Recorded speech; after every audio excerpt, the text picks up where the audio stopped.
Bien, parfait. Bonjour à tous et bienvenue dans ce workshop.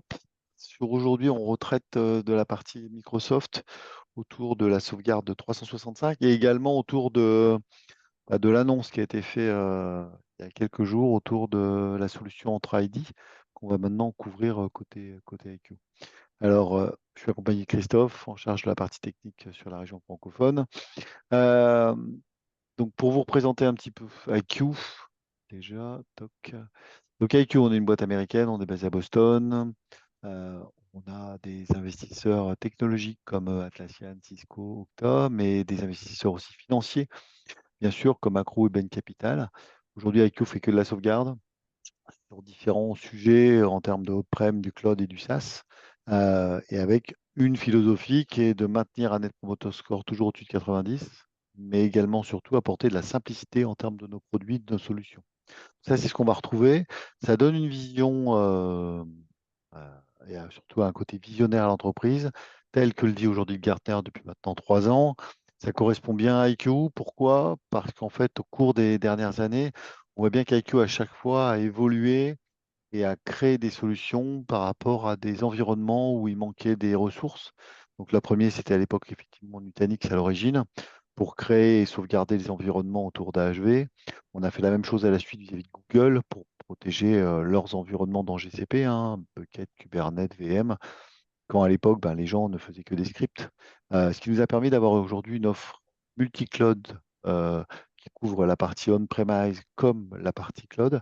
Et suite à ça, on a démarré la partie SaaS. Donc le 365, dont on va parler juste après, c'est vraiment l'approche de dire, OK, on utilise du SaaS, mais qu'est-ce qui se passe au niveau de mes backups? Qu'est-ce qui se passe au niveau de ma protection?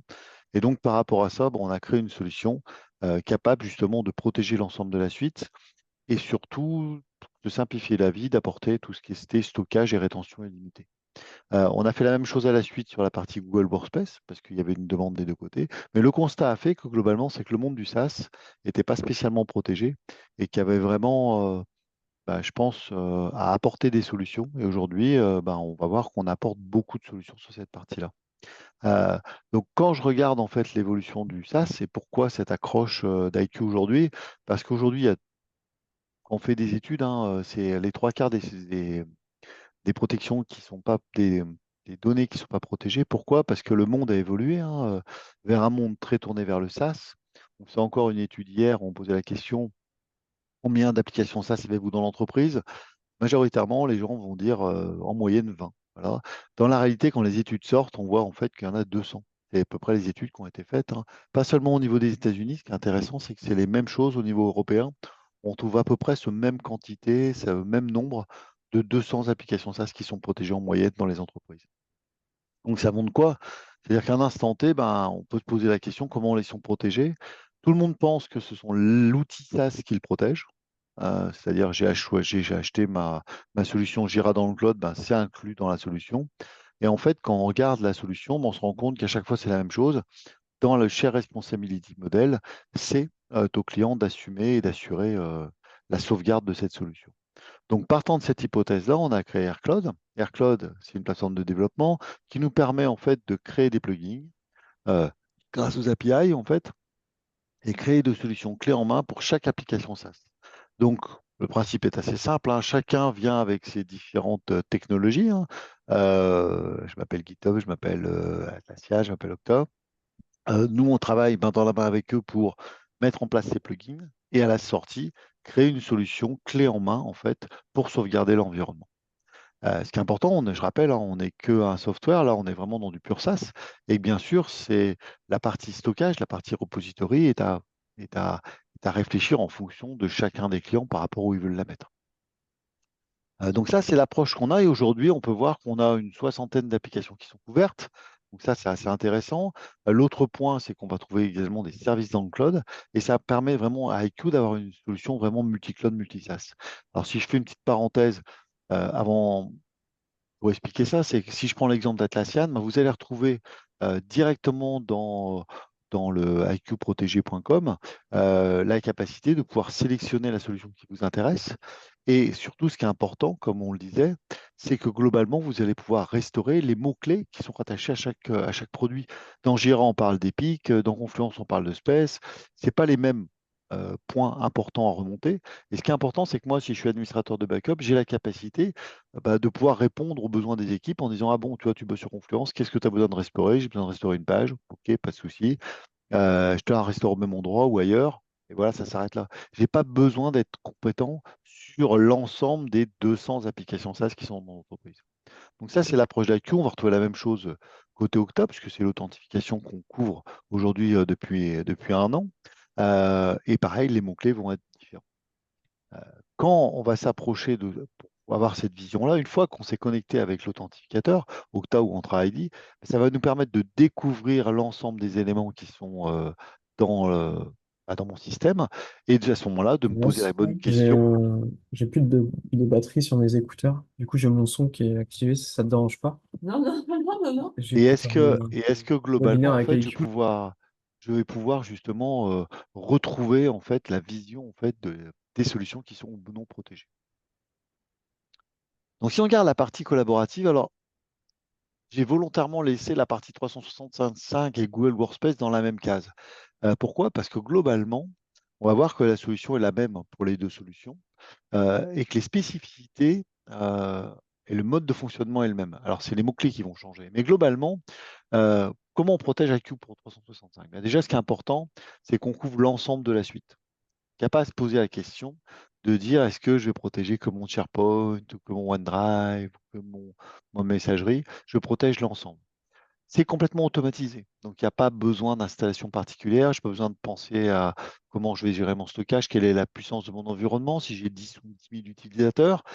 Tout ça est inclus en fait dans la solution. Donc, il n'y a pas de sizing, il n'y a pas de management à prévoir, il n'y a pas de backup de target à approvisionner. Deuxième point, il n'y a pas à se poser la question. En fait. Je protège l'ensemble de la suite contre tout ce qui pourrait m'arriver et je vais proposer un stockage et une rétention illimitée. Euh, le point qui est important, c'est que quand on fait un outil de sauvegarde, souvent, c'est pas de sauvegarder, c'est de restaurer. Je vais restaurer avec la même simplicité. Donc, c'est-à-dire que je vais pouvoir restaurer de l'email, de l'attachement, mais également une restauration granulaire au niveau de mon SharePoint ou de mon OneDrive. Et Christophe vous le montrera, vraiment une recherche simplifiée, avancée. Je cherche un mot-clé et je vais trouver mes environnements. Euh, Malgré ça, en plus, on va rajouter les possibilités de créer de l'audit, de créer des fonctionnalités complémentaires pour améliorer, je dirais, la vision qu'on veut avoir de ce, euh, de ce qu'on cherche en termes d'études ou par rapport à des réglementations qu'on veut avoir au niveau des PO par rapport à l'entreprise. Puis enfin, dernier point, c'est que globalement, je vais avoir un produit complètement sécurisé, IQ ISO 27001, on respecte les RGPD, les données sont hébergées sur 3 data centers, protégées au niveau des données de santé. Bref, on a une vision vraiment complète pour protéger l'ensemble de nos données, de notre sécurité. Donc ça, c'est un produit qui marche très très bien. Euh, et on va voir en une demi-heure à peu près, vous avez la possibilité d'avoir une solution de sauvegarde pour vos environnements. Euh, donc pour renoter, hein, pour bien noter les points clés par rapport à ça, aujourd'hui, si vous êtes avec stockage et rétention illimitée, pas la question à vous poser concernant le stockage. Ces données sont mises dans AWS. Donc pour l'Europe, ça va se situer à Francfort, pour aussi bien dans Google Workspace qu'au 365. Hein. Ça, c'est le point numéro un. Le modèle de pricing, il est facile, c'est vous définissez juste le nombre d'utilisateurs que vous avez à backuper. Donc, il n'y a pas histoire 2, 3, 5, la taille, etc. Non, ça dépend juste du nombre d'utilisateurs que vous voulez backuper. C'est simple et facile. Euh, L'autre avantage qu'on va avoir, c'est du multitenant. C'est-à-dire que vous allez pouvoir déléguer des droits à un service, une filiale, ou si votre métier est de manager en fait plusieurs entités, vous allez pouvoir gérer ça simplement par rapport à ces environnements-là. Euh, donc voilà la solution. Donc vous voyez, c'est vraiment super simple et Christophe va vous montrer sa simplicité. Alors, on voulait vous parler aujourd'hui d'Entra ID. Pourquoi Entra ID? Parce que ça vient de sortir en fait côté IQ. La solution a été annoncée début de mois pour protéger cette partie-là. Donc, comme vous le saviez, on protégeait déjà Okta. Mais on nous posait à chaque fois la question, OK, super Okta, mais moi j'ai de l'Entra ID en fait, et puis on voit bien qu'en fait beaucoup de clients qui utilisent justement 365 vont avoir la question de protéger l'Entra ID, c'est l'ancien Active Directory. Pourquoi protéger cette partie-là? Vous allez me dire, bah, c'est en fait globalement, à chaque fois qu'on va avoir un Entra ID, on va créer des configurations, on va créer des utilisateurs, on va créer des spécificités à chacun d'entre nous. Et qu'est-ce qui se passe? Bah, justement, si je perds ces configurations. Parce que globalement, entre ID, l'authentification, c'est le point d'entrée pour l'ensemble de mes services dans l'entreprise. Et on le voit bien que globalement, bah, on a bien protégé nos environnements critiques, on a protégé nos applications SaaS, et ça serait quand même pas mal de protéger en fait nos clés d'accès, puisque en fait, bah, c'est quand même le point d'entrée de l'entreprise. Donc on l'a vu qu'on protégeait déjà Okta, on protège la partie IAM au niveau AWS. Et donc, on rajoute la partie Entra ID qui nous permet d'avoir une vue complète en fait dans la protection. Alors, bien sûr, il y a sûrement d'autres domaines d'authentification qu'on n'a pas aujourd'hui couverts, mais on va dire qu'on en couvre une grande majorité. Ça, c'est la force côté IQ. Et globalement, j'étais un peu vite. Tu veux expliquer, Christophe, cette partie-là? Ouais, parce que c'est super important cette partie-là, c'est le fait de dire deux choses. La première, c'est qu'on a souvent peur de la partie ransomware, attaque qui peut arriver. Et la deuxième, c'est de dire que aussi l'erreur humaine peut arriver. Donc par exemple, je n'efface pas la bonne politique, par accident, j'efface des utilisateurs et ainsi de suite. Et la vraie question par rapport à ça, bah, c'est combien de temps je me resterai? C'est quoi mon RPO? Donc, mon Recovery Point objectif, hein, je retourne à il y a 4 heures, à il y a 8 heures, à il y a 24 heures. Et surtout, qu'est-ce que je restaure? On voit qu'on ne va pas restaurer la même chose. Typiquement, si j'ai effacé une politique, j'ai besoin de granularité. Je ne vais pas aller restaurer tout mon tenant. Donc là, je vais aller restaurer ma politique à mon RPO plus proche avant que je fasse la bêtise. Donc, potentiellement, je vais remonter à il y a 8 heures. Par contre, si mon tenant il a été corrompu et qu'il faut vraiment que je restaure le tenant, bah, je vais restaurer le tenant à un point d'indice qui, en théorie, correspond à un moment où mon tenant était propre, et ça, je vais pouvoir le faire. Donc, c'est vraiment pouvoir faire un retour arrière en alignement avec la criticité, en alignement avec le RPO que j'ai voulu mettre en place, et ça, il faut pouvoir le faire à différentes mesures. Et donc, c'est ce que représente ce slide d'un point de vue IQ. Une fois qu'on a dit ça, et je vous le ferai voir en live, vous l'avez compris, ce qui est important chez IQ, c'est la granularité. Donc nous, on va vous donner différents niveaux de granularité sur Entra ID, tout comme sur M365, pour dire bah, qu'est-ce que je restaure? Du coup, bah, mon tenant, mon utilisateur, mon groupe, ma politique. Et donc, vous allez pouvoir restaurer l'objet dont vous avez besoin par rapport à chaque sous-composant. Ce que j'aime bien dire souvent, c'est bah, quand on fait du backup, on est tous d'accord que le plus important, c'est la restauration, mais surtout, qu'est-ce qu'on peut restaurer? Et le cas d'usage que j'aime bien dire, c'est quand je perds un fichier sur mon serveur de fichiers, bah, je ne restaure pas tout mon serveur de fichiers. Mon but, c'est de restaurer que mon fichier ou que mon dossier. Bah, là, c'est un peu la même histoire. Si jamais vous avez effacé un utilisateur par inadvertance, vous n'allez pas restaurer tout le tenant. Donc, ce côté granulaire est très, très important. Tout à fait. Et ça, on va le retrouver après, effectivement. Donc, on va retrouver la même politique qu'on retrouve sur l'ensemble de nos produits, pour ceux qui nous connaissent déjà, mais globalement, on va définir la policy. C'est là qu'on va de nouveau définir où est-ce qu'on veut mettre nos backups, nos copies, nos archives, et définir notre politique de sécurité par rapport à notre ID, comme on le fait avec les autres produits, en fait. Donc, solution particulière. Et de la même façon, on va pouvoir avoir une politique dédiée à Entra ID qui peut être différente de la politique que j'utilise pour mon autre application que j'ai sur Jira, par exemple. C'est vraiment ma définition qui va dépendre de mon produit. Donc, on va pouvoir scheduler l'ensemble. Et donc, ce qui est important dans la vision, c'est que globalement, nous, avec IQ, ce qu'on dit, c'est que globalement, vous allez avoir la possibilité de protéger ces différents environnements. Et donc, cette vision de sécuriser l'authentification, euh, et surtout de vous permettre d'avoir la liberté en fait du choix de stockage. Donc globalement, en fait, ce qu'on va voir, c'est que aujourd'hui, vous allez retrouver des zones où vous allez pouvoir stocker vos données. Mm. Ce qui est important, c'est que c'est IQ qui vous fournit le bucket de stockage, soit si vous voulez plus de sécurité pour être propriétaire de vos données Entra ID, Tout à fait. vous pouvez fournir votre propre bucket dans l'une des 4 zones, des 4 providers qui sont mentionnés dans l'écran. Il en manque un d'ailleurs pour la France. Enfin, pour la France, même la Ouais, nouvelle, mais c'est celui-là, OVH. c'est les quatre principaux. Ouais. Donc, voilà. Excusez-moi, un peu d'animation sur celui-là. Et total, j'ai été trop vite. Je reviens. Le but, très rapidement, hein, pour là-dessus, c'est de dire que nous, on essaie de vous fournir sur Entra ID, donc notre nouveau produit qu'on sauvegarde. Donc, une sauvegarde en alignement avec votre SLA, ce que je disais tout à l'heure, hein, les RPO et les RTO, par rapport au type de criticité que vous allez avoir. Une capacité de restaurer toutes seules vos données, protéger Entra ID, mais pas que. Grâce à Entra ID, on va pouvoir, je répète ce qu'a dit Xavier, hein, pouvoir utiliser AirGraph, découvrir d'autres applications que vous avez dans le SaaS et également protéger du coup ces autres applications. On va pouvoir protéger votre environnement Office 365. Et tout ça, toujours en conservant le NPS de IQ. Donc le NPS de IQ, je rappelle, est à 91 aujourd'hui. Donc ça, c'est la satisfaction côté client. Et on continue de faire évoluer nos produits, nos plateformes pour continuer de vous protéger de plus en plus. Ce qu'on disait il y a quelques années, et je pense que c'est encore plus vrai aujourd'hui, c'est on ne dit pas qu'on va aller dans le cloud, qu'on va jamais aller dans le cloud, on dit qu'on ne sait pas quand on va y aller.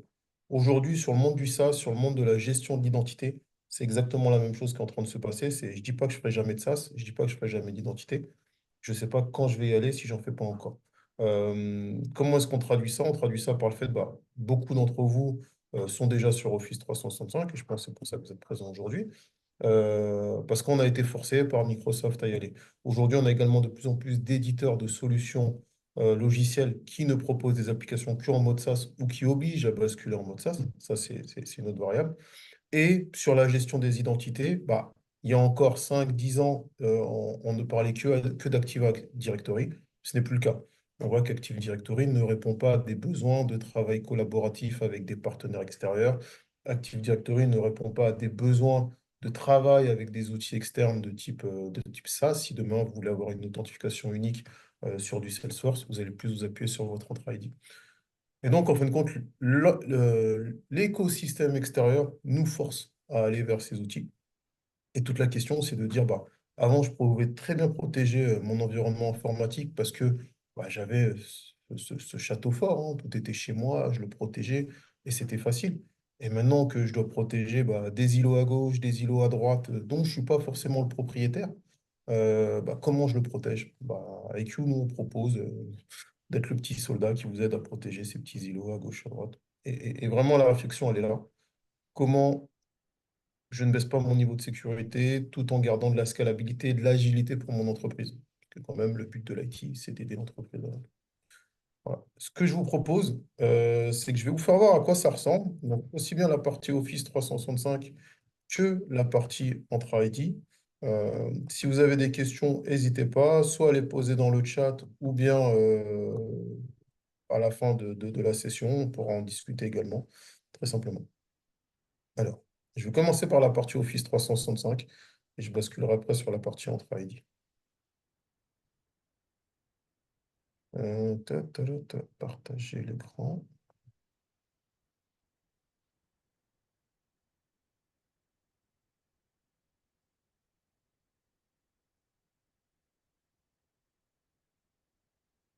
Ça peut être le bon écran. Normalement, on peut voir mon écran. Ouais, c'est bon.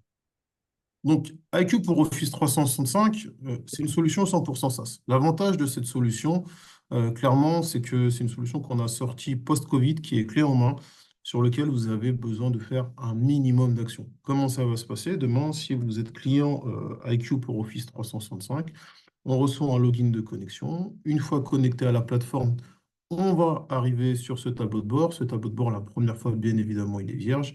Et le but, ça va être de le faire vivre. Comment est-ce qu'on va le faire vivre? On va aller cliquer sur Add Backup. On va enregistrer son tenant Office 365 avec un compte de service. Et ensuite, IQ va pouvoir scanner votre tenant, scanner les utilisateurs et vous proposer de mettre en place du backup. Donc nous, on va détecter l'intégralité des utilisateurs qu'il y a sur votre tenant. C'est un scan qui met environ 1 à 2 minutes. Et une fois qu'on a scanné votre tenant, vous allez pouvoir choisir les utilisateurs que vous sauvegardez. On va également scanner vos sites SharePoint. Et là, par contre, par défaut, on va sauvegarder l'intégralité des sites SharePoint que vous avez sur votre tenant. Une fois que vous avez fait ça, vous avez fait 90-95% du travail. Concernant l'ajout des utilisateurs, vous allez avoir trois possibilités. Soit vous allez pouvoir sélectionner les utilisateurs un par un à la main, soit vous allez pouvoir utiliser un groupe Azure Active Directory entre ID, ou bien vous allez pouvoir dire que vous souhaitez par défaut sauvegarder tous vos utilisateurs. La seule condition, bien évidemment, c'est d'avoir suffisamment de licences. Quand on parle de licences, petite précision, on ne va compter que les utilisateurs qui consomment de la licence côté Microsoft. Donc, si vous avez des shared mailbox, bah, côté IQ, typiquement, ça ne va pas consommer de licence parce que côté Microsoft, ça n'en consomme pas. Une fois qu'on a fait notre sélection, comme je disais, on a fait 95% du travail, on revient sur le tableau de bord et sur le tableau de bord, on va pouvoir voir nos éléments qu'on a sélectionnés, ils vont apparaître et on va pouvoir avoir de la sauvegarde. Donc, on va sauvegarder les boîtes email, les OneDrive, les SharePoint, les Teams et ainsi de suite. Je rappelle, les boîtes email sont sauvegardées 12 fois par jour, OneDrive une fois par jour, SharePoint et Teams 3 fois par jour. Ce qui va être intéressant, c'est qu'il y aura toujours la double granularité sur chacun des objets. Donc, on peut restaurer, télécharger une boîte mail dans son intégralité, ou bien on va pouvoir très simplement dire on veut juste restaurer un email d'un utilisateur. On va avoir exactement la même approche sur la partie OneDrive. Donc, on va être capable de dire, je peux restaurer un OneDrive au complet, je peux télécharger un zip du OneDrive, ou bien je peux restaurer un fichier ou un dossier qui vient de mon OneDrive. Ce qui est intéressant, en plus, c'est que vous avez les différentes versions des fichiers qui vont apparaître. Donc, à chaque fois qu'il a été modifié, nous, on backup et on vous dit, bah, on voit que celui-là, il a été créé le 3 mars, qu'il a été modifié le 10 octobre, et ainsi de suite. Donc cette logique, elle est faite pour vraiment, j'en parlais tout à l'heure, vous donner de la granularité à la restauration et s'adapter aux différents use cases. Sur la partie SharePoint, c'est pareil. On va détecter l'intégralité des SharePoint et on va les backuper. Et là, vous allez retrouver le même esprit. Vous allez pouvoir restaurer un SharePoint en intégralité. Vous allez pouvoir télécharger une copie du contenu du SharePoint. Ou bien vous allez pouvoir sélectionner le SharePoint et aller très simplement restaurer un fichier ou un dossier qui était présent dans votre SharePoint. Donc, c'est pas dur, hein. Il y a quelqu'un qui a fait une bêtise, qui a effacé un SharePoint. Bah, moi, je le restaure. Il y a quelqu'un qui a effacé un fichier ou plusieurs fichiers, je restaure les fichiers. Au-delà de ça, on va également pouvoir, sur la partie Teams, détecter l'ensemble des Teams que vous avez sur votre tenant, les backuper et vous offrir différentes fonctions en termes de granularité. Donc, on va pouvoir gérer les canaux de communication qui sont dans un Teams d'équipe, les fichiers, les sites, les tâches et la boîte mail liée à ce Teams. Alors, tout ça, c'est très intéressant de pouvoir faire du backup, de pouvoir faire de la restauration. Maintenant, ce qu'on sait souvent, c'est que on nous demande de restaurer des choses et on ne sait pas trop où c'est. Ou bien on peut avoir un audit de quelqu'un qui nous dit, s'il te plaît, sors-moi toutes les informations par rapport à IQ. Voilà. Ce qui est bien, c'est que nous, tout ce qu'on va backuper, on va l'indexer. Donc, résultat, si demain, vous avez un audit et que durant cet audit, vous devez ressortir tous les points en relation avec IQ, par exemple, je fais ma recherche sur mon mot-clé et je vais pouvoir extraire ou restaurer mon résultat. Donc là, j'ai fait ma recherche sur le mot-clé IQ. Je sélectionne tout ce qui correspond à mon résultat. Je peux le restaurer dans le lieu d'origine ou dans un autre sous-dossier. Je peux télécharger un PST ou bien je peux le restaurer vers une boîte mail temporaire. Je vais également pouvoir faire la même chose sur mes OneDrive et sur mes SharePoint. Restaurer ou télécharger un zip de tous mes fichiers que j'ai retrouvés. On va avoir également l'indexation des pièces jointes. Si vous avez perdu une pièce jointe, côté IQ, on va pouvoir, excusez-moi, on va pouvoir très simplement vous proposer de retrouver votre pièce jointe et de la restaurer ou la télécharger. Et puis ensuite, on a la partie système status. Dans la partie système status, vous allez avoir l'historique de l'ensemble des backups qu'il y a eu sur votre plateforme, de l'ensemble des téléchargements, de l'ensemble des restaurations et de l'ensemble des migrations. Le but, c'est de vous rassurer. Je répète ce que j'ai dit un peu avant. Les backups tournent 12 fois par jour, 3 fois par jour et 8 fois par jour. Cependant, vous n'avez pas de tâches à faire par rapport à ça. La partie système status va juste vous permettre de dire, OK, mes backups tournent bien pour ma partie email, pour ma partie OneDrive et ainsi de suite. Est-ce que j'ai eu des demandes de téléchargement? Oui, j'ai eu des demandes de téléchargement. Je vois que Jason, il a fait un téléchargement. Je vois que Bella Gibson, elle a fait une restauration. Et je vois qu'il y a eu également des demandes de migration de contenu. Ça, c'est pour l'état de santé. La partie Insight, c'est des statistiques, comme j'aime à le dire. Donc, c'est-à-dire qu'on va pouvoir extraire depuis votre environnement des statistiques, dire bah, combien d'emails je backup par jour, quelle est la volumétrie backupée par jour, quelle est ma productivité, et ainsi de suite. On va également pouvoir faire des schémas pour dire quels sont les flux de communication entre les différents collaborateurs, et ainsi de suite. La partie compliance, c'est ici que vous allez pouvoir créer vos propres politiques de rétention. Alors, on a différents niveaux par rapport à ça. Et c'est également ici que vous allez pouvoir avoir un niveau de log avancé sur le produit, dire, bah moi, je veux savoir qu'est-ce qui s'est passé durant les 2 dernières semaines sur ma plateforme. Et donc, du coup, IQ vous fait un extract de toutes les activités de ce qui s'est passé. On va également avoir une option supplémentaire, donc c'est une option, comme je viens de le dire, qui permet de faire de la compliance et de la conformité par rapport au comportement des utilisateurs. Par exemple, je veux savoir si un de mes collaborateurs envoie des emails ou pas à un concurrent avec le mot-clé chocolat. Et ben, je vais pouvoir créer une alerte, sauvegarder cette alerte, et ensuite je pourrais revoir ce qui a été trouvé. Donc on va me dire, bah, Bella a envoyé plusieurs mails à la concurrence avec le mot-clé chocolat. Et donc mon RSSI, mon auditeur, une personne dont j'ai désigné la responsabilité sera en charge de dire est-ce que c'est normal ou est-ce que c'est pas normal. Cette plateforme, elle est multilingue. C'est important parce que on va pouvoir donner des accès à l'utilisateur final sur cette plateforme. Donc, on va pouvoir dire que nos utilisateurs finaux peuvent se connecter sur la plateforme et qui peuvent agir. Donc, on a différents niveaux de permission. On peut être full admin, c'est le compte que j'ai actuellement. IT admin, donc c'est un compte qui a un peu moins de permissions, mais qui peut quand même faire des restaurations pour tout le monde. Le groupe superviseur, celui qui peut restaurer pour plusieurs personnes, donc un responsable d'équipe, ou bien l'utilisateur standard qui a soit des droits de restauration ou qui n'en a pas. Un utilisateur, il va se connecter exactement sur la même adresse et il se connectera soit avec un compte local, ou bien on peut faire en sorte que ça s'appuie sur Entra ID pour l'authentification à la plateforme. Donc, encore une fois, Entra ID devient euh, le point névralgique de tout ça. Donc, une solution très simple à mettre en place aujourd'hui qui est très performante. On a des clients de 10 à des dizaines de milliers d'utilisateurs sur cette plateforme et ça marche très bien. Ça peut faire du multitenant, ça peut faire pas mal de choses. Une fois qu'on a dit ça, donc la question c'est, Christophe, tu es bien gentil, mais comment est-ce qu'on va protéger notre environnement Entra ID? Donc votre environnement Entra ID, vous allez le protéger au travers de notre nouvelle plateforme qui s'appelle AirCloud, dans laquelle on est en train de basculer une grande partie de nos produits cloud et SaaS. Et donc AirCloud, c'est cette plateforme. Sur cette plateforme, la première chose qu'on va faire quand vous allez arriver, c'est que nous, on va vous dire, bah, bonjour, est-ce que vous utilisez un outil d'authentification type Entra ID ou Okta? On va ajouter d'autres outils dans le futur, hein. Là, on est en train de travailler sur d'autres intégrations. Et si vous répondez oui pour Entra ID, on va vous demander une clé d'application pour pouvoir se connecter à votre environnement Entra ID. Et grâce à ça, on va être capable de dire, bah, nous, on a découvert que derrière votre Entra ID, il y a une certaine liste d'applications. Donc, vous vous connectez à de l'Atlassian, vous vous connectez à du Miro, à du Bitbucket, à du Notion, à du monday.com, à du Salesforce grâce à votre Entra ID. Ensuite, vous, par rapport à ça, bah, vous allez pouvoir décider ou pas de protéger les applications qu'on a vues.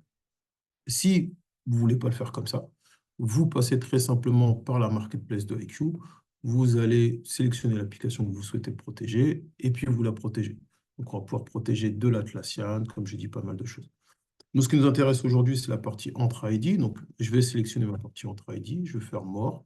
Là, je vais avoir un petit descriptif qui va me rappeler ce que je peux restaurer dans Entra ID, donc de l'utilisateur, du groupe, des rôles, des custom domains, des app registration et encore plus comme c'est précisé. Donc, comment est-ce qu'on fait ça? On clique sur Configure. Une fois qu'on clique sur Configure, nous, on va vous demander de fournir un nom pour votre Entra ID. Donc, je vais l'appeler Entra ID Demo. On va dire de classer ça dans un tenant, parce que c'est un produit multi-tenant. Donc, ça peut être soit assigné à mon équipe engineering, à mon équipe sales marketing, DevOps. On peut vraiment le mettre où on veut. L'idée, c'est de dire que sur cette plateforme, on peut cloisonner les accès des collaborateurs. Et puis ensuite, ben, d'un point de vue Entra ID, on va vous demander votre tenant ID, votre client ID et votre client secret. Tous ceux qui ont l'habitude de travailler sur les plateformes Azure vont très bien comprendre quelles sont ces 3 valeurs. Donc, vous faites ça et nous, on peut travailler. On va bien sûr vous préciser les permissions qu'on a besoin par rapport à ça. Quand vous l'avez fait, on retourne dans la partie SaaS application.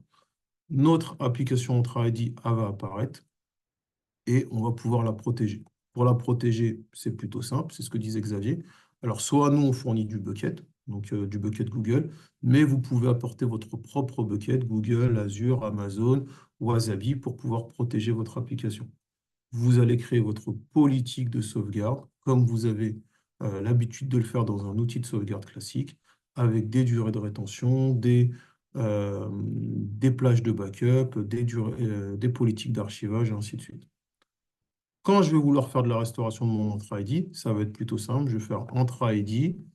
Je vais sélectionner ma date par rapport à mon RPO et mon incident. Et je vais cliquer sur Restore. Là, très simplement, vous allez choisir ce que vous voulez restaurer. Donc, un tenant, un user, un groupe, un rôle, une entreprise. On a pas mal de petites choses, hein. User setting, groupe setting. Et une fois que vous avez sélectionné, par exemple, les utilisateurs, vous allez pouvoir, excusez-moi, vous allez pouvoir faire votre restauration au niveau utilisateur. Ah, j'ai la Borzone qui m'a fait une bêtise. Donc, vous allez pouvoir restaurer vos utilisateurs. C'est assez simple. Donc, je clique sur User, je fais Next. Et ensuite, j'ai la liste de tous mes utilisateurs qui apparaît et je fais ma restauration. Je n'ai pas besoin d'être un expert Entra ID pour pouvoir restaurer un utilisateur Entra ID. Je n'ai pas besoin d'être un expert de backup pour pouvoir utiliser cette plateforme. Petit point, ce qui est intéressant, c'est que c'est exactement la même logique, quelle que soit l'application SaaS que vous allez avoir. Donc, si demain, on se dit, j'ai aussi du Jira, ça va fonctionner pareil. L'idée derrière tout ça, c'est de dire que IQ peut protéger vos emails, Office 365 et ou Google Workspace, et IQ peut également protéger votre plateforme d'authentification, Entra ID, Okta, AWS IAM, bientôt Google IAM, Cisco IDP. Voilà, on a pas mal de petites choses sur la partie gestion des authentifications. Et encore une fois, c'est comment vous prévenir d'une interruption de service. Voilà, donc j'espère avoir été clair sur ces deux parties. Si vous avez des questions, n'hésitez pas. Il y en a peut-être déjà dans le chat. Je vais regarder. Euh, et si vous souhaitez tester les produits, je précise que c'est quelque chose qui est possible. Donc, les produits peuvent être testés. Aussi bien la partie O365 Entra ID que les produits SaaS, hein, parce qu'il n'y a pas que ça. Et on peut vous accompagner durant ces tests sans aucun problème. Merci. Alors, a-t-on des questions? Oh oui, il y en a. Alors, je monte tout en haut. Est-il possible de choisir un niveau de chiffrement maîtrisé, bring your own key, de l'emplacement géo des données sauvegardées? Alors, bonjour Benoît. Non, aujourd'hui, vous ne pouvez pas apporter votre propre clé de chiffrement sur les solutions de sauvegarde IQ. Donc, c'est IQ qui met en place du chiffrement. C'est du chiffrement en AES 256 qui est mis en place. Ensuite, concernant l'emplacement des données, donc pour la partie Office 365, l'emplacement des données, c'est AWS Francfort. Donc, on a 8 plateformes dans le monde. La plus proche de nous, les Français, c'est AWS Francfort. Sinon, vous avez une plateforme en Angleterre, une plateforme en Irlande. Mais je dirais qu'aujourd'hui, je crois que 100% des clients français sont sur la plateforme de Francfort et c'est répliqué sur 3 data centers. Pour la partie Entra ID/AirCloud, l'emplacement des données, c'est soit dans un bucket fourni par IQ qui est dans les environnements Google. Sinon, c'est vous qui allez fournir votre propre bucket là où vous voulez. Et si c'est vous qui fournissez votre bucket, vous pouvez aussi avoir des fonctions de copie, c'est vous qui avez le contrôle, si c'est votre donnée, si c'est vos buckets. Le tout en fonction des critères liés à l'utilisateur, par exemple UK versus Australien versus France. Alors nous, on backup un tenant à un endroit. On n'est pas capable dans un tenant. Je pense que la question elle est liée à Office 365.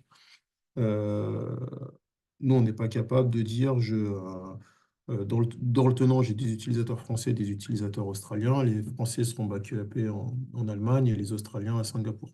Donc, ça sera soit tout le monde en Australie, soit tout le monde à Singapour. C'est comme ça que ça fonctionne. C'est une vraie restauration avec objet, GUID, DNS, etc. ou juste une recréation, veuillez aller zapper. Ça va dépendre. Ça va dépendre pour la restauration. Il y a certains objets où on recrée. et il y a certains objets où on récupère les ID. Donc ça, faut voir, comme j'ai pas trop le détail de votre question sur quel objet, mais on pourra rentrer dans les détails. En général, sur la partie Office 365, c'est quand même majoritairement de la recréation via les API. Est-ce que le stockage AWS qu'offre IQ est inclus au coût de la licence IQ ou un coût supplémentaire? Donc, le stockage offert par IQ est inclus dans la licence. Donc, pour la partie AWS, vous l'avez compris, c'est inclus. Il n'y a pas de coût supplémentaire, il n'y a pas de coût supplémentaire à la restauration non plus. Il n'y a pas de limite de restauration dans cette partie-là. Pour la partie AirCloud, donc si on vous fournit un bucket, si vous utilisez un bucket fourni par IQ, c'est pareil, ça sera inclus. Après, l'intérêt dans AirCloud d'avoir votre bucket, c'est d'avoir le contrôle de vos données qu'on vous laisse dans ce cas-là. Même question pour Azure pour le storage du coup. Donc bah, voilà, je viens de répondre. Licensing SPO, comment ça se passe? Un site égale un user. Non. Licensing SharePoint, c'est inclus. C'est-à-dire, nous, notre question, chez IQ, les questions, c'est simple, hein. C'est combien d'utilisateurs vous avez, combien d'utilisateurs vous souhaitez protéger, et ça va inclure tous les SharePoint, tous les Teams et les OneDrive des utilisateurs que vous avez mis. Donc, il n'y a pas d'autres questions. C'était vraiment le premier écran que j'ai fait voir où je dis on ajoute le tenant, on liste les utilisateurs et on sélectionne les utilisateurs. Et quand vous avez fait ça, vous avez fini. Les 5% qui restent après, c'est du tuning de la solution. Il n'y a pas plus à faire. La fréquence des sauvegardes n'est donc pas personnalisable. Pour la partie Office 365, non, la fréquence des sauvegardes n'est pas personnalisable. Pour la partie AirCloud, oui, la fréquence est personnalisable. Maxime, est-il prévu d'unifier les consoles protégées AirCloud? Alors oui, on a un gros travail sur l'unification des consoles. Aujourd'hui, on a déjà unifié les consoles AWS, Google, AirCloud ensemble. On est en train de travailler sur l'unification de la console Azure actuellement. Aujourd'hui, tous les nouveaux modules arrivent dans la console AirCloud et il y a une grosse réflexion sur l'intégration de protégés. J'ai pas d'estimation de temps là-dessus. Voilà, j'ai la vision, mais j'ai pas d'estimation. Outre le sympa côté de la GUI et du moteur de recherche d'indexation, quel positionnement de votre produit pour les clients disposant de licence M365E3, donc de fonctionnalités de rétention, voire du E5 UPG ou Full E5, plein de fonctionnalités. Alors, notre positionnement, il est plutôt simple, c'est que ça ne nous intéresse pas de savoir vous avez quoi comme licence. C'est-à-dire que je reviens sur ce que je disais, nous, on fournit un produit clé en main avec toutes les fonctionnalités. La seule fonctionnalité qui est en plus, c'est ce petit côté compliance que je disais qui permet de faire du e-discovery. Donc ça, c'est la seule option, e-discovery. Mais sinon, on ne se pose pas de questions. Donc, c'est-à-dire que vous ayez du E1, du E3, du F5, je vais même dire quelque chose qui n'existe pas, du Z8. Ce n'est pas notre problème. Nous, combien vous avez d'utilisateurs, c'est ce qui nous intéresse. Voilà. Pour Entra ID et le reste make sense. Enfin, le modèle de licensing permet-il de faire de sauvegarde sans avoir un module Entra et vice-versa? Oui, alors la sauvegarde de Office 365 et de Entra sont deux produits complètement séparés. Donc, on peut sauvegarder que A ou que B. Indépendant. Voilà, c'est indépendant. Autre point par rapport aux licences, parce que je ne sais pas si la question vient plus bas, mais souvent on me la pose. Sur la partie Entra ID, bien évidemment, on ne va compter que les utilisateurs internes. Si vous avez des guests, ça, c'est pas compté dans le module de licensing Entra ID. Nous, on vous dit quels sont les utilisateurs qui ont un statut member. C'est ça qui nous intéresse. Quelle est la durée de rétention des données? Peut-on accéder à la donnée si l'on résilie l'abonnement? Et si oui, durant combien de temps? Alors, la durée de rétention des données, par défaut, elle est illimitée. Si vous avez la version standard du produit pour Office 365, vous avez des custom rétention policy qui sont préconfigurés, qui existent. Donc, vous avez du 7, 14, et je crois 36 mois qui existent si vous ne voulez pas avoir de l'illimité. Mais par défaut, c'est illimité. Peut-on accéder à la donnée si on résilie l'abonnement? Donc, si vous décidez de ne plus utiliser IQ, nous, ce qu'on va vous inviter à faire, bah, c'est avant de résilier l'abonnement, de faire un export de vos données. Donc, vous pouvez extraire le backup des boîtes mail au format PST et vous pouvez extraire le backup des SharePoint et des OneDrive au format zip. Si oui, durant combien de temps? Bah, quand l'abonnement s'arrête, en général, nous, dans les 30 jours après l'abonnement, on détruit tout. On se met bien d'accord avec vous que vous ne souhaitez pas renouveler. Une fois qu'on a bien la confirmation avec vous, soit c'est fait tout de suite si vous nous demandez de le faire tout de suite, on a déjà eu des cas, hein, ou bien en général, c'est 30 jours après. Alors, je comprends que la licence MS n'est pas votre problème, mais la valeur ajoutée n'est-elle pas sur de l'E1 justement? Peut-être, Monsieur Benoît, mais aujourd'hui, voilà, nous, je sais que on se pose vraiment pas cette question. Pour être clair avec vous, je maîtrise même pas la différence. Je sais hein, qu'il y a un petit peu les différences entre les E1, les E3, les E5, mais je les maîtrise même pas parce que je me suis jamais posé cette question par rapport à notre modèle de licence. Nous, on essaie d'être au plus simple possible. Oui, je me permets de me muter parce que c'est vrai que dans le Ouais. chat, ça n'avait pas forcément être facile. Bonjour. C'est juste que, bon, perso, moi, je travaille avec des sociétés qui dépassent allègrement les 100 000, 200 000 utilisateurs parfois. D'accord? Ouais. Des sociétés qui donc ont des gros contrats de licence avec Microsoft, donc ils les payent déjà très cher. Euh, donc quel est le coût après? Enfin, on va arriver à, je pense que vous avez un endroit où vous allez parler du coût de la solution, de votre solution. Oui. Quand on empile les coûts de licence des produits divers et variés autour des utilisateurs, ben, ça fait bobo au bout d'un moment quand même. Donc, c'est pour ça que je dis dans ce sens-là, si les gens ont de l'E1 et qu'ils ont besoin de cette solution sans passer à de l'E3, peut-être que le coût cumulé est bien moindre que de passer à de l'E3 sur du Microsoft, etc. Mais pour des gens qui sont déjà full E3 ou E5, ou en tout cas qui le sont, ouais, voilà, qui ont très peu de 1, puisque c'est pas dans leur intérêt, ils couvrent déjà une partie de ces besoins de backup et restauration par d'autres moyens qui sont pas forcément les plus simples. Après, opérationnellement parlant, on est d'accord. Voilà. Mais donc, c'est difficile de dire à un acheteur, bon, bah voilà, il y a un produit de backup, c'est super sympa, on va gagner une efficacité opérationnelle sur un cas qui arrive tous les 6 mois. Ça parlera à personne. C'est ça mon problème dans la compréhension de votre positionnement. Après, la solution, elle m'a l'air complètement super sympa, etc. Pas une critique, hein. Je vais laisser Xavier répondre sur la partie Ouais. financière. C'est plus En, simple. en fait, le positionnement aujourd'hui, effectivement, on est dans un raisonnement effectivement user avec un prix effectivement qui va naturellement varier en fonction de si j'ai 10 utilisateurs ou 10 000. Ça, c'est une chose est sûre hein, par rapport à ça. Par contre, effectivement, dans notre raisonnement, il est facile de dire qu'à un moment donné, je connais mon coût aussi du backup. Alors effectivement, comme disait Christophe, hein, que j'ai du E1, E3, E5, il n'y a pas d'influence pour nous. C'est-à-dire que nous, on est dans une version stockage et rétention illimitée. C'est-à-dire qu'on n'a pas choisi de faire des options différentes en fonction du nombre de gigas du client.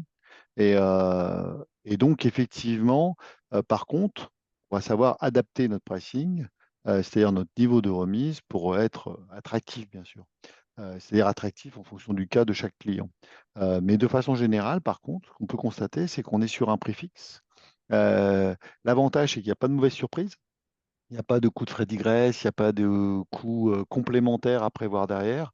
Le prix ne change pas, c'est-à-dire que quand le client s'engage sur ses 5000 utilisateurs, il connaît son coût annuel et il n'y a surtout pas de mauvaise surprise. Donc ça, c'est ce que nous, on voit.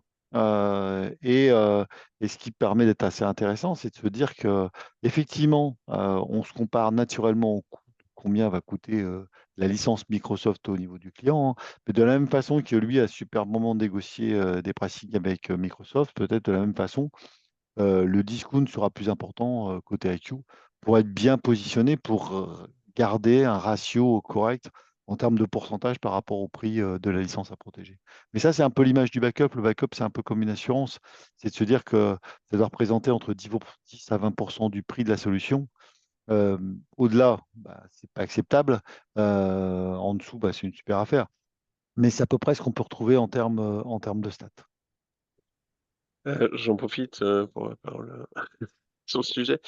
Oui, Vous parlez donc de licence. Disons, imaginons un tenant de 120 000 utilisateurs ouais. où seulement 5 000 utilisateurs dans une business unit déclarent avoir besoin de backup et pas les Mhm. autres. C'est Ouais. faisable, c'est pas faisable. Oui, bien sûr. Ouais. En fait, ce qui est important à voir, c'est que vous allez pouvoir sélectionner le nombre d'utilisateurs que vous allez avoir. C'est-à-dire que souvent, dans les grands groupes, bah, on peut se poser la question que tout le monde n'a peut-être pas besoin d'être backupé. Et je ne suis intéressé que pour backuper que mes VIP. Oui, mais Ou là, un c'était dans service. une problématique de logique de move to Ouais, cloud ouais. où ils avaient Alors, leurs de petites logique. habitudes, Ouais. voilà, ouais, leurs Par petites contre, habitudes de backup. Et voilà. voilà, on va s'adapter. On n'est pas obligé de dire, bah voilà, j'ai 120 000 utilisateurs dans ma compagnie. Je suis obligé de backuper les 120 000 si je veux protéger. Je ne sais pas moi, mais 10 000 importants. Non, je vais sélectionner le nombre d'utilisateurs. En fait, il n'y a pas d'obligation à licencier tout le monde. C'est pas du 0 ou 1. C'est vous choisissez, le client va choisir le nombre d'utilisateurs à backuper. Et du coup, ça rejoint la question de la licence. Je suis aussi preneur de la réponse. Je sais plus si elle a été répondue, celle-là, sur comment on laisse licencier au niveau SharePoint. Alors, SharePoint, en fait, est inclus dans le prix de la licence à l'utilisateur. Donc, Oui, mais oui, mais le SharePoint site n'est pas lié à l'utilisateur. Il y a un groupe Alors, je vais d'utilisateurs répondre. ou. Je vais répondre. La question qu'on a souvent là-dessus, c'est oui, mais j'ai un SharePoint qui est utilisé par mes 100 000 utilisateurs. Du coup, est-ce que ça signifie que je suis obligé de le backuper? La réponse est non. En fin de compte, il n'y a aucune condition au backup de SharePoint. Je reprends votre exemple. Vous avez 100 000 personnes, vous décidez d'en backuper que 5 000. Par défaut, dans IQ, vous avez l'auto-discovery du SharePoint qui est activé. Donc, par défaut, on va backuper quand même l'intégralité des SharePoint du tenant. On a juste un point d'attention par rapport à ça. Le point d'attention qu'on a par rapport à ça, ça va être de dire, bah, moi, dans mon tenant, par contre, je vais faire exprès de prendre des chiffres qui n'ont pas de sens. J'ai 500 Tera de SharePoint et je voudrais backuper que 10 utilisateurs sur mes 100 000. Là, on va dire quand même, monsieur le client, vous êtes gentil. Il y a un équilibre, il y a un minimum d'utilisateurs à avoir pour couvrir 500 Tera de SharePoint. C'est vraiment le seul use case. Mais sinon, j'ai 5000 utilisateurs, je veux les backuper. Et ça prendra par défaut tous vos SharePoint, quelle que soit la volumétrie. On fait vraiment pas attention à cet indicateur. Oui, mais bon, effectivement, si on prend un cas où on a, je sais pas, 100 VIP dans la boîte. Bah là, on vous dira, on ne met pas tous les SharePoint, ou sinon, on vous dira, il faut prendre un peu plus de SharePoint. On a eu le cas avec un ministère récemment. Ouais. Ils voulaient backuper Leur SharePoint. leur SharePoint, mais qui ne voulaient pas backuper une seule boîte mail. Parce qu'ils ont dit non, les boîtes mail, on ne va pas les backuper. Bah, on a pris la volumétrie du SharePoint, on l'a divisé par 50. On a dit en général, hein, on estime qu'un utilisateur, ça correspond à peu près à 50 gigas. Et on a dit, bah voilà, vous devez avoir l'équivalent de X licences pour couvrir votre grosse volumétrie SharePoint. Et ça a été très bien, ils étaient contents. Et voilà. Le seul truc, voilà, si on met juste ce petit warning, parce que c'est souvent une question qu'on nous dit, on nous dit, ouais, mais donc je prends juste un utilisateur, ça veut dire que je peux backuper tout mon SharePoint. On est gentil, mais quand même. Ok. Moi, je vois que Maxime a posé d'autres questions. Je vais vous laisser répondre. Oh, il n'y a pas de souci, on aime bien répondre aux questions. La console AirCloud dispose d'un module MSP comme le protéger. Alors, la console AirCloud, elle évolue beaucoup sur la partie pour demain avoir un niveau MSP comme la console protégée. Aujourd'hui, ce n'est pas encore en place. Mais on espère que ça va arriver, Maxime. Nous, c'est une demande qu'on pousse parce qu'il y a beaucoup d'MSP qui aimeraient pouvoir faire la même chose que ce qu'ils font avec Protégé aujourd'hui. Le Protégé, c'est la console pour Office 365, pour être clair avec tout le monde. Quelque chose de prévu pour Intune dans la roadmap, je ne sais pas. Par contre, si c'est quelque chose qui est important, c'est quelque chose que nous, on peut remonter et dire, bah voilà, on a un case, où on nous demande le support de Intune. Donc, chez IQ, vraiment, on va avoir deux facteurs d'accélération. Il y a ce que nous, on estime comme important à sauvegarder parce que on a des projets, parce qu'on a des demandes fortes, parce qu'on a des partenariats. Donc ça, c'est l'influence interne. Et après, on va également avoir le niveau de demande des clients. Donc, si j'ai qu'un client qui me demande de l'Intune, autant vous dire que ça va être une priorité très, très, très, très basse. Par contre, dès le moment où on a beaucoup de clients qui nous demandent le même produit, bah, ça monte dans le scoring chez IQ. Et là, on se pose la question d'apporter un support de cette application et du backup de cette application. Voilà. Benoît, vous avez posé la question pour les guest members. Je pense que c'était pour la partie entre ID. Donc, bah, ceux-là, on les sauvegarde pas et on les gère pas. C'est vraiment que les members internes.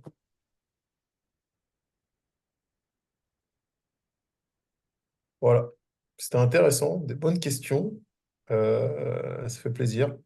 En tout cas, voilà. Nous, notre recommandation, il y a des gens qui nous connaissent dans la salle hein, virtuelle, c'est toujours de dire, si vous avez le moindre doute, il faut tester les produits.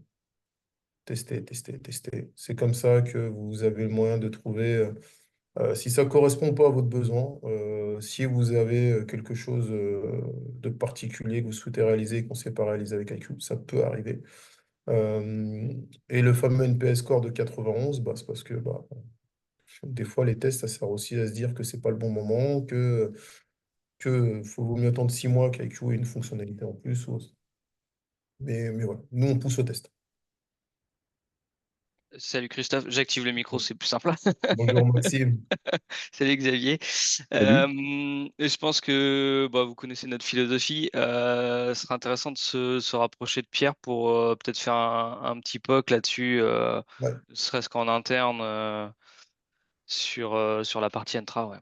Ouais, bah, c'est ce qu'on disait à travers des outils de communication la dernière fois.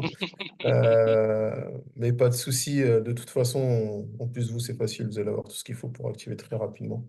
Mais ouais, il nous faut 1 heure. Hein. En 1 heure, on a mis en place le test. Hein.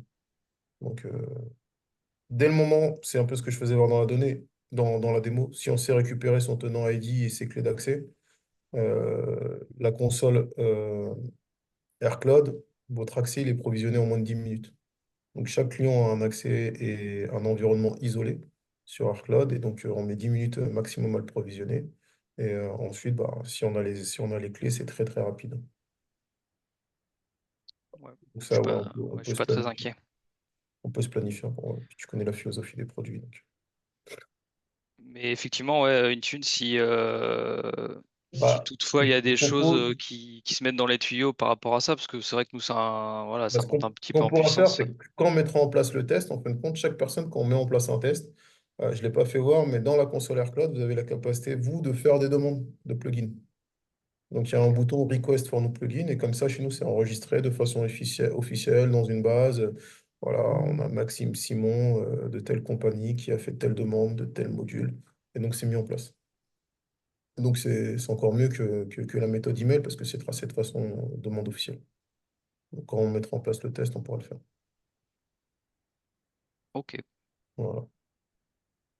Parfait. Parfait. Mais en tout cas, merci beaucoup à tous pour votre participation. On vous fait pas sûr passer la vidéo, la présentation, puis on est à votre disposition si vous voulez rentrer dans vos cas concrets pour affiner avec les équipes le POC, des estimations pricing, enfin tout ce qui va bien, quoi. En tout cas, merci beaucoup. Très bon week-end à tous et puis à très bientôt. Au revoir. Merci, au revoir. Merci, au revoir. Bon week-end.